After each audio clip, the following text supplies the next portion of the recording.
I guess it depends really on who you ask, and there was no greater demonstration of that than looking right there in the chamber. Now, President Trump's theme tonight was Choose Greatness. He started out, the White House had been touting for days now that this was going to be a unifying speech, one urging the country, both parties, to come together and work for the good of the country. President Trump touched on that several times in his speech, saying that there are millions of people watching, hoping that we work together for the good of the country. So there were certainly times in there where you saw both parties standing and cheering, perhaps most notably when the president gave a nod to the historic nature, the fact that there are more women serving in Congress now than ever before. Now, if you look on the other side, however, there were also moments when we heard audible groans from Democrats within that chamber tonight, and that was most specifically when the president talked about the issue that's really divided Washington for the better part of 2 months, and that is his push for the border wall. The president repeated his claim that there is a caravan coming toward the southern border. That's when you heard Democrats kind of groaning,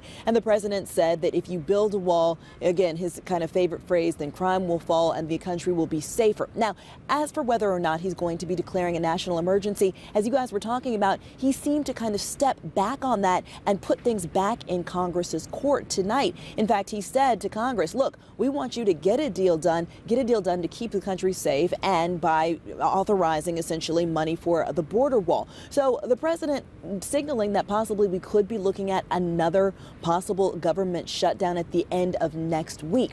Now, another thing that really raised eyebrows tonight, the president, without naming a special counsel Robert Mueller by name or the Russia investigation, seemed to take a swipe at that investigation. Take a look.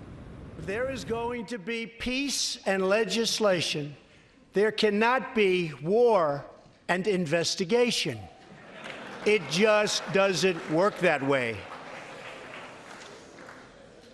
We must be united at home to defeat our adversaries abroad. So the applause that, as you heard, was from Republicans. Now, it's notable that earlier at one point he kind of said the same thing a few minutes before that, and you saw kind of an almost a very visible reaction from House Speaker Nancy Pelosi there sitting over his shoulder. Now, after the president spoke, we heard the Democratic response. The person giving that response was Stacey Abrams. She is the one who really gained nationwide notoriety when she lost the bid, that closely watched governor's race down in Georgia. Well, she's considered a rising star in the Democratic Party. She gave her response tonight. She put the blame for the government shutdown on President Trump and said again that it's immigrants who make the country strong and not walls. Hi, I'm Joanna Bersecci, and thank you for watching. You can check out more of our videos by clicking on the boxes on the screen. And don't forget to subscribe to our channel for more from CNBC International. Thank you for watching.